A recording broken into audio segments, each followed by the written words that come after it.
Hi there. Today I'm asking people about science. I was hopeless at science subjects at school. I just couldn't get my head around all the equations and formulas.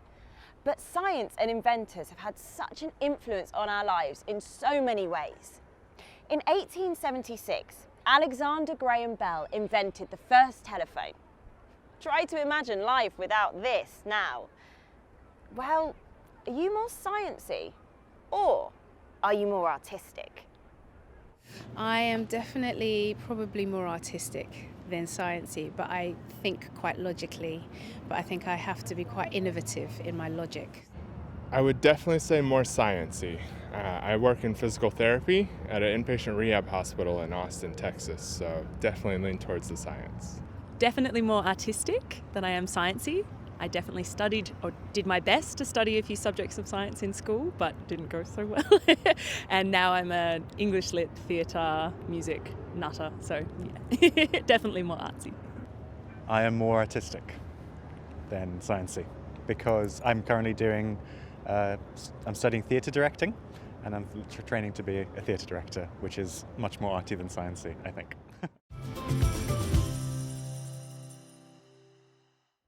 What can you remember about studying science at school?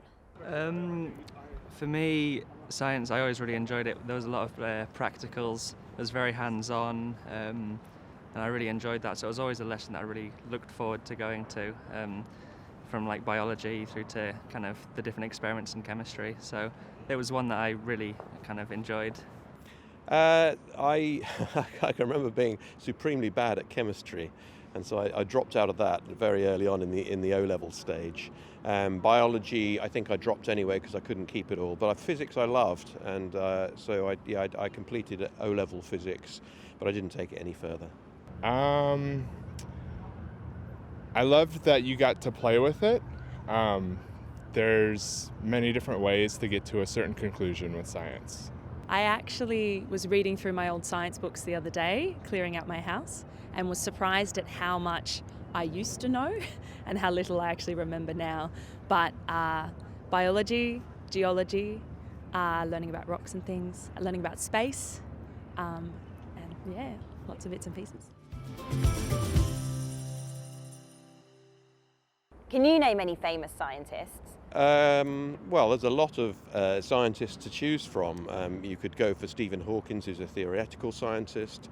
You could go for Einstein, who's also a theoretical scientist, but then you can go for people like Rutherford, who split the atom. There's a great choice out there of scientists to admire and follow. Well, Einstein, who invented the theory of relativity. For some reason, Leeuwenhoek comes to mind, and I think he had something to do with blood. I think in high school, a scientist I was particularly fascinated by was Max Planck, his theory of quantum mechanics, and the idea of kind of string theory of multiple realities and universes existing alongside each other. Are there any scientific inventions you couldn't live without? Planes, trains, cars, medical, probably really more seriously than anything, the medical advances that have been made in the last century or two are the most important. My phone, my laptop, and my iPad. Yeah. I couldn't live without my laptop, I don't think, or my mobile phone. I think I'd be stranded without both of those things. Being over here in England, I have family in the States, so I think without a telephone, I think I would really be lost. I could live without most other things, but I think just hearing someone's voice on the other end is always a nice thing to hear, especially when you're missing them.